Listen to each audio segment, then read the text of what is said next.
So hello, how are you? I'm your physics teacher Snehal sir, and today we are going to see a new topic from the chapter electric charges and fields, and that is electric field due to hollow sphere. तो आज हम क्या करेंगे, ये जो hollow sphere है, ये जो इलेक्ट्रिक फील्ड प्रोड्यूस करेगा वो हम क्या करेंगे, कैलकुलेट करेंगे। और देखो इसमें हम क्या करने वाले, तो टोटल 3 केसेस देखने वाले, that is electric field outside the hollow sphere, electric field on the hollow sphere and electric field inside the hollow sphere। तो हम क्या करेंगे, इसमें टोटल 3 केसेस देखेंगे।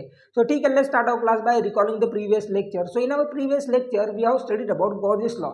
तो लास्ट कुछ लेक्चर्स में हमने क्या किया था, तो गॉस लॉ की बात की थी। और गॉस लॉ को क्या बताता है, तो देखो the surface integral of electric field induction around any closed surface is equal to 1/ε0 times charges enclosed within the surface. तो ये हमने क्या किया था, लास्ट कुछ लेक्चर्स में देखा था।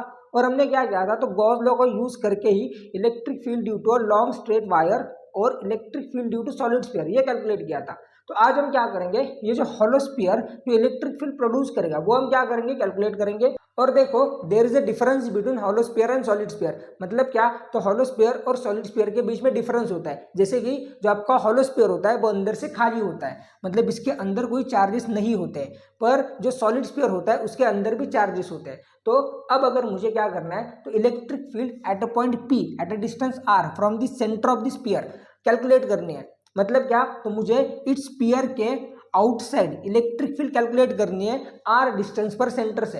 तो मैं क्या करूंगा, तो एक गॉसियन सरफेस ड्रॉ करूंगा, दैट इज इमेजिनरी सरफेस। क्यों, क्योंकि देखो हम क्या कर रहे हैं, तो इस पॉइंट पी पर इलेक्ट्रिक फील्ड कैलकुलेट कर रहे हैं with the help of Gauss law. तो अगर गॉस लॉ का यूज करना है तो हमें क्या करना पड़ता है, तो गॉस लॉ की कंडीशन अप्लाई करनी होती है। That is to use Gauss law we have to draw Gaussian surface. मतलब क्या, तो अगर आपको गॉस लॉ का यूज करना है तो आपको एक इमेजिनरी सरफेस कंसीडर करना पड़ता है, और उसको हम क्या बोलते हैं, तो गॉसियन सरफेस बोलते हैं। इसलिए हम क्या करेंगे, तो इस पॉइंट पी से ही क्या करेंगे, गॉसियन सरफेस ड्रॉ करेंगे। तो देखो मैं क्या करता हूँ, तो एक इमेजिनरी सरफेस मतलब गॉसियन सरफेस किस तरह ड्रॉ करता हूँ, तो देखो इस तरह हमने क्या किया है, तो एक गॉसियन सरफेस ड्रॉ किया है। मतलब हमने क्या किया है, तो ये जो हॉलो स्फीयर के ऊपर जो चार्जेस है उनको क्या किया है, क्लोज किया है, क्योंकि वही कंडीशन होती है आपकी गॉस लॉ को यूज करने की। और देखो देखा जाए तो ये क्या होगा, मतलब जो गॉसियन सरफेस आपने ड्रॉ किया है वो क्या होगा, तो एक स्फीयर ही होगा। अब देखो हम क्या करेंगे, तो ये गॉस लॉ का यूज करके इस पॉइंट पी पर इलेक्ट्रिक फील्ड कैलकुलेट करेंगे। तो देखो कैसे, तो देखो ये क्या होता है, तो ये होता है flux, that is electric field lines crossing per unit area, और it is the dot product of E bar and ds bar, that is phi is equal to, that is electric flux E bar dot ds bar। अब आपको पता है कि हम dot product को किस तरह तोड़ते हैं, तो वो तोड़ते हैं cos थीटा से। मतलब E ds cos, मतलब हम क्या करते हैं, तो अगर हमें क्या करना है, डॉट प्रोडक्ट को तोड़ना है तो हम क्या करते हैं, तो कॉस थीटा का यूज करते हैं। और इसमें ये जो थीटा होता है वो क्या होता है, तो ई और डीएस के बीच का एंगल होता है। देखो अगर आपके पास एक डॉट प्रोडक्ट है, मतलब ए डॉट बी, तो ये क्या होता है, तो वो होता है ए बी कॉस थीटा, क्योंकि हम क्या करते हैं, कॉस थीटा से ही डॉट प्रोडक्ट को तोड़ते हैं। अब देखो इसमें ये जो थीटा होता है वो क्या होता है, तो ए और बी के बीच का एंगल होता है। सिमिलरली यहाँ पर भी ये जो थीटा होगा वो क्या होगा, तो ई और डीएस के बीच का एंगल होगा। अब देखो हम क्या करते हैं, तो ई और डीएस के बीच का एंगल फाइंड करते हैं। तो सबसे पहले हम क्या करते हैं, तो ये जो सरफेस एलिमेंट है डीएस, मतलब हमने क्या किया है, तो ये जो गॉसियन सरफेस के ऊपर ये जो स्मॉल सरफेस एलिमेंट कंसिडर किया है उसकी बात करते हैं। अब देखो ds that is small surface element, वो क्या होगा, तो वो एक एरिया होगा।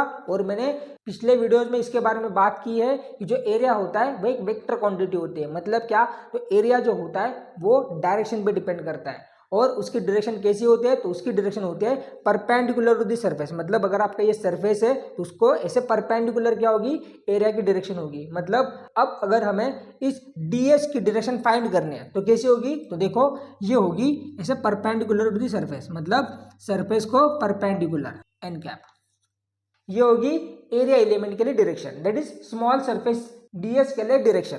अब देखो हम क्या करते हैं, उसी तरह इलेक्ट्रिक फील्ड की भी डायरेक्शन क्या करते हैं, फाइंड करते हैं। अब आपको पता होगा कि जो इलेक्ट्रिक फील्ड पॉजिटिव चार्जेस के लिए किस तरह होती है, तो वो आउटवर्ड्स होती है ऐसे, है ना। और हमने यहाँ पे क्या किया है, तो बस पॉजिटिव चार्जेस ही कंसिडर किए हैं। तो जो इलेक्ट्रिक फील्ड होगी वो कैसी होगी, तो आउटवर्ड्स होगी ऐसे।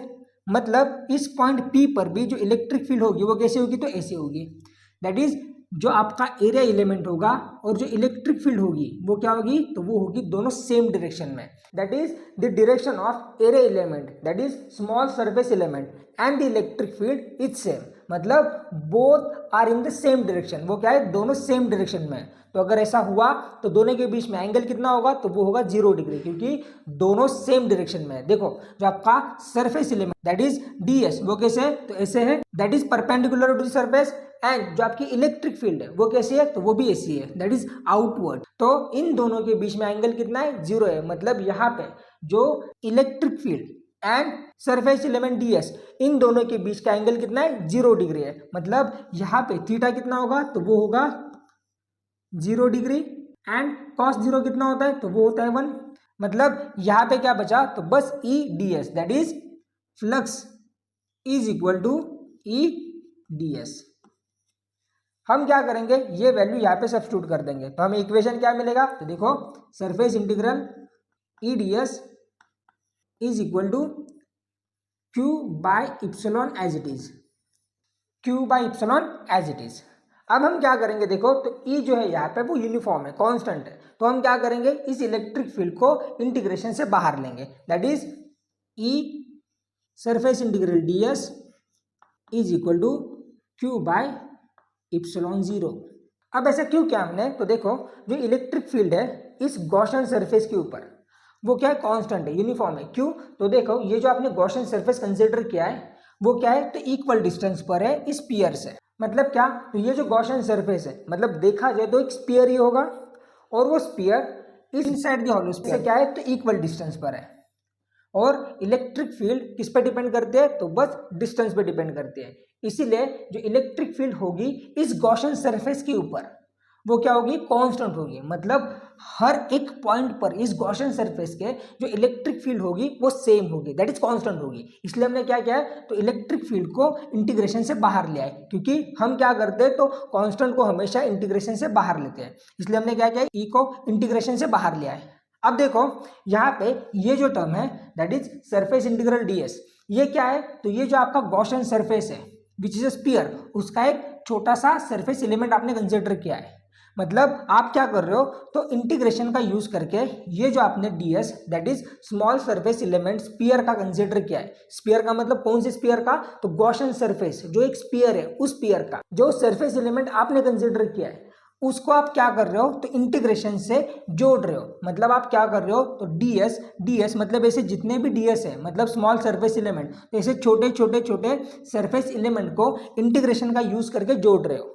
और जब आप ये कंप्लीट करोगे, मतलब ये जोड़ने का काम कंप्लीट करोगे, क्योंकि हम इंटीग्रेशन का यूज जोड़ने के लिए कर रहे हैं, तो आपके पास क्या आएगा, तो total surface area of the Gaussian surface, और दैट इज कितना होगा, तो वो स्फीयर है, इसलिए वो जो टोटल सरफेस एरिया होगा वो कितना होगा, तो वो होगा 4πr²। दैट इज, देखो मैं यहाँ पे लिख देता हूं, तो E into 4πr², that is capital R square, because capital R is the radius of Gaussian surface। मतलब ये capital R ही हमें क्या करना होगा, यहाँ पे सब्स्टिट्यूट करना होगा, because small r is the radius of the sphere। तो हमें ये जो hollow sphere है उसके रेडियस से, मतलब उसके एरिया से मतलब नहीं है, हमें किससे मतलब है, तो ये जो गॉसियन सरफेस जो एक स्फीयर है वो आपने जो कंसीडर किया है उसके रेडियस से मतलब है, मतलब उसके एरिया से मतलब है। क्योंकि हम क्या कर रहे हैं, तो इंटीग्रेशन का यूज करके ये जो स्फीयर के जो छोटे छोटे सरफेस एलिमेंट हम क्या कर रहे हैं, जोड़ रहे हैं। इसलिए यहाँ पे क्या होगा, तो कैपिटल R² होगा, इज इक्वल टू क्या है, तो is equal to q by epsilon 0 as it is. अब देखो हमें क्या कैलकुलेट करना है, तो इलेक्ट्रिक फील्ड कैलकुलेट करनी है, मतलब electric field produced by this hollow sphere eight a point P eight a distance r। तो हम क्या करेंगे, ये जो टर्म है दैट इज 4πr²। अब देखो यहाँ पे ये जो 4πr² है ये क्या है, तो surface area of the sphere है। यहाँ पे हम वॉल्यूम की बात नहीं कर रहे हैं, तो यहाँ पे कंफ्यूज मत होना, वॉल्यूम ऑफ द स्फीयर और surface area of the sphere. यहाँ पे ये जो टर्म है दैट इज 4πr², ये क्या है, तो surface area of the sphere, that is surface area of this Gaussian surface. इसलिए यहाँ पे क्या है, तो 4πr²। अब हम क्या करेंगे, तो ये जो टर्म है दैट इज 4πr², ये इलेक्ट्रिक फील्ड को क्या है, मल्टीप्लाई है, तो हम क्या करेंगे, ये टर्म यहाँ पे ट्रांसफर कर देंगे।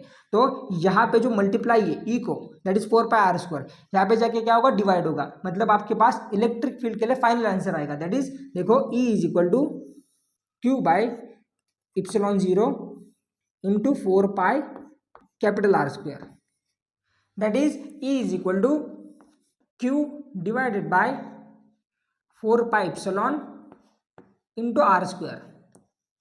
तो ये होगी electric field due to hollow sphere, that is outside the hollow sphere. अब देखो ये जो इक्वेशन है एंड जो हमने electric field due to solid sphere के लिए कैलकुलेट किया था, that is outside the solid sphere, ये दोनों इक्वेशन सेम ही है। देखो वहां पे भी जो आपका इक्वेशन आया था electric field due to solid sphere, that is outside the sphere, हमने कैलकुलेट किया था, तो वो कितना आया था, तो वो भी E is equal to 4πε0 R² ही आया था। मतलब ये दोनों इक्वेशन सेम ही है।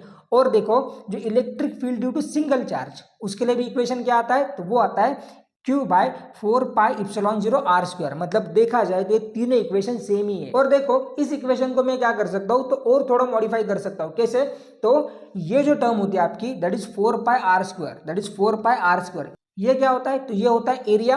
देखा जाए तो वो क्या है, एरिया ही है। मतलब हम यहाँ पे क्या कर सकते हैं, तो ए सब्स्टिट्यूट कर सकते हैं 4πr² के लिए, that is A is equal to 4πr²।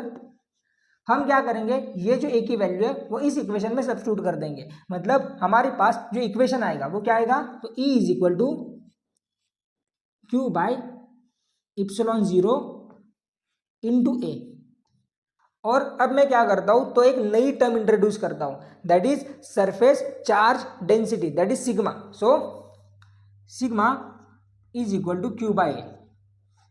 ये जो सिग्मा होता है वो क्या होते हैं, तो वो होते हैं सरफेस चार्ज डेंसिटी। मतलब क्या, तो it is the ratio of charge to area. मतलब surface charge density that is sigma, ये क्या होता है, तो ये होता है ratio of charge to area. तो हम क्या करेंगे, देखो ये जो सिग्मा की वैल्यू है वो क्या करेंगे, इस इक्वेशन में सब्स्टिट्यूट कर देंगे। मतलब यहाँ पे Q बाई ए की जगह पे हम क्या करेंगे, तो सिग्मा सब्स्टिट्यूट कर देंगे। तो हमें क्या मिलेगा, तो electric field due to hollow sphere के लिए और एक इक्वेशन, that is electric field due to hollow sphere in terms of surface charge density. तो क्या होगा, देखो सिग्मा बाय इप्सिलॉन।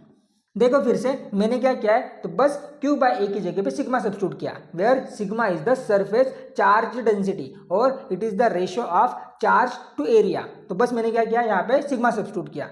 अब देखो अब हम क्या करेंगे, तो नेक्स्ट पॉइंट देख लेंगे, that is on the sphere. मतलब हम क्या करेंगे, आप electric field on the sphere भी कैलकुलेट करेंगे। मतलब जो आपका अब ये पॉइंट P होगा वो कहाँ पे होगा, तो इस सरफेस के ऊपर होगा। मतलब इस स्फीयर के सरफेस के ऊपर होगा, क्योंकि हमें क्या करना है, तो electric field on the sphere calculate करने हैं। तो देखो हम किस तरह कैलकुलेट करते हैं, और देखो जो इक्वेशन आएगा ना आपका सेम ही आएगा। मतलब Q by 4πε0 into small r² आएगा। देखो मैं यहाँ पे पहले लिख देता हूँ। तो देखो जब हम आउटसाइड द स्फीयर की बात कर रहे थे, मतलब electric field outside the sphere, तब जो आपकी radius of the Gaussian surface थी वो क्या थी, greater than radius of the sphere थी, क्योंकि small r is the radius of the sphere. अब इस केस में क्या हो रहा है, तो जब हम ऑन द स्फीयर की बात कर रहे हैं, तो जो आपकी गॉसियन सरफेस के रेडियस है दैट इज कैपिटल R, वो एग्जैक्टली इक्वल है स्मॉल r से। देखो तो हम क्या करेंगे, तो बस इस इक्वेशन में ये जो कैपिटल R है वो रिप्लेस कर देंगे स्मॉल r से। तो अब मैं क्या करता हूँ, इसको हटा देता हूँ और मैं क्या करता हूँ, जो आपका पॉइंट P है वो स्फीयर पे ही कंसिडर करता हूँ। तो देखो, तो अब देखो अब हमें क्या करना है, तो on the sphere electric field calculate करने हैं। मतलब जो आपका पॉइंट P होगा, मतलब जहाँ पे आपको इलेक्ट्रिक फील्ड फाइंड करनी है वो कहाँ पे होगा, तो इस स्फीयर के ऊपर ही होगा। तो हम क्या करेंगे, तो इस पॉइंट P से ही क्या करेंगे, गॉसियन सरफेस ड्रॉ करेंगे। मतलब उसकी जो रेडियस होगी वो कितनी होगी, तो वो होगी कैपिटल R, और जो गॉसियन सरफेस होगा वो कहाँ पे होगा, तो स्फीयर के ऊपर ही होगा। और देखो उसी का हम क्या करेंगे, एक सरफेस एलिमेंट कंसीडर करेंगे जैसे पिछली बार किया था, और उसकी डायरेक्शन और इलेक्ट्रिक फील्ड की डायरेक्शन क्या होगी, तो दोनों की डायरेक्शन क्या होगी, सेम होगी। क्योंकि देखो जो सरफेस एलिमेंट आपने कंसीडर किया है ds, वो क्या होता है, तो एरिया होता है, और एरिया के लिए डायरेक्शन कैसी होती है, तो सरफेस को परपेंडिकुलर। इसलिए इस ds की जो डायरेक्शन होगी वो इस तरफ होगी, और electric field lines positive charges के लिए कैसी होती है, तो आउटवर्ड्स होती है, मतलब ऐसे। सो इसलिए क्या होगा, तो जो आपकी इलेक्ट्रिक फील्ड और जो एरे एलिमेंट है इन दोनों की डायरेक्शन क्या होगी, सेम होगी। मतलब यहाँ पे भी जो एंगल होगा वो कितना होगा, तो वो होगा 0 डिग्री। मतलब यहाँ पे जो इक्वेशन होगा यहाँ तक पूरा वो क्या होगा, सेम होगा। बस हम क्या कर देंगे, तो ये जो सरफेस एलिमेंट हमने इंटीग्रेशन से जोड़ रहे हैं, तो यहाँ पे हम क्या कर देंगे, बस स्मॉल r लिख देंगे। ऐसा क्यों, तो देखो जो आपकी रेडियस ऑफ द स्फीयर है and the radius of the Gaussian surface है, ये क्या है, दोनों सेम ही है। इसलिए क्या होगा, तो बस यहाँ पे कैपिटल R की जगह पे स्मॉल r आएगा। तो यहाँ पे भी क्या होगा, स्मॉल r आएगा। जहाँ पे भी आपका कैपिटल R है वहाँ पे आपको क्या करना होगा, रिप्लेस करना होगा कैपिटल R को स्मॉल r से, क्योंकि आपकी जो गॉसियन सरफेस की रेडियस और जो स्फीयर की रेडियस वो क्या है, तो दोनों सेम है। इसलिए देखो अब ये दोनों इक्वेशंस क्या है, तो दोनों इक्वेशन सेम ही है। आप क्या कर सकते हो, इसे डिराइव भी कर सकते हो, या फिर जब हमने outside the sphere electric field calculate की थी, मतलब यहाँ पे जब पी पॉइंट हमने यहाँ पे कंसीडर किया था आउटसाइड द स्फीयर, और जब इलेक्ट्रिक फील्ड कैलकुलेट की थी, मतलब ये इक्वेशन, आप इस इक्वेशन के बाद directly small r is equal to capital R बोल के डायरेक्टली ये इक्वेशन भी लिख सकते हो, या फिर अगर आपको डेरिवेशन चाहिए तो आप डेरिवेशन भी कर सकते हो। सो ये होता है electric field outside the sphere. अब देखो जब हमने लास्ट टाइम बात की थी सॉलिड स्फीयर के लिए, तब वहां पे मैंने क्लियरली बोला था कि जो आपका आउटसाइड स्फीयर के लिए इक्वेशन आया था, मतलब यही आया था इक्वेशन, तो वहां पे मैंने क्लियरली बोला था कि यहाँ पे हम ऑन द स्फीयर के लिए जो स्मॉल r है that is the radius of the sphere को हम इस r से रिप्लेस नहीं कर सकते। मतलब क्या, तो जो आपकी रेडियस ऑफ द स्फीयर है and the radius of the Gaussian surface है वो दोनों भी क्या होगी, इक्वल होगी। मतलब capital R that is radius of the Gaussian surface and small r that is the radius of the sphere. मैं यहीं पे कहीं पर तो क्या कर दूंगा, स्क्रीनशॉट डाल दूंगा, वो दोनों इक्वल है, इसलिए आप यहाँ पे वो radius of the sphere substitute नहीं कर सकते, ये मैंने क्लियरली बोला था। और यहाँ पे हम क्या कर रहे हैं, तो सब्स्टिट्यूट कर रहे हैं। तो क्यों, तो देखो जो आपका सॉलिड स्फीयर होता है ना, उसके अंदर भी चार्जेस होते हैं, इसीलिए हम वहां पे ये नहीं कर सकते, लेकिन यहाँ पे कर सकते हैं। ठीक है, अब हम क्या करते हैं, तो inside the sphere electric field calculate करते हैं। और वो कैसे कैलकुलेट करेंगे, तो देखो सेम हम क्या करेंगे, तो एक अंदर पॉइंट P कंसिडर करेंगे। लेकिन मैं एक बात बताता हूँ, इसका कोई मतलब ही नहीं है। क्यों, क्योंकि electric field inside the hollow sphere वो कितनी होगी, 0 होगी। क्यों, क्योंकि देखो इनसाइड दी हॉलो स्फीयर कोई चार्जेस ही नहीं है, और अगर चार्जेस ही नहीं है तो वहां पे इलेक्ट्रिक फील्ड नहीं हो सकती। इसलिए इनसाइड दी हॉलो स्फीयर जो इलेक्ट्रिक फील्ड होगी वो कितनी होगी, तो वो होगी 0। देखो ये जो चार्जेस है ना, ये सरफेस के ऊपर है, अंदर नहीं है, इसलिए इनसाइड कोई इलेक्ट्रिक फील्ड नहीं होगी। सो देखो यही MCQ में पूछा जाता है। तो this is it for today. अगर आपको वीडियो अच्छे लग रहे हैं तो प्लीज़ लाइक कर देना एंड चैनल को सब्सक्राइब कर देना, and thank you so much for your time.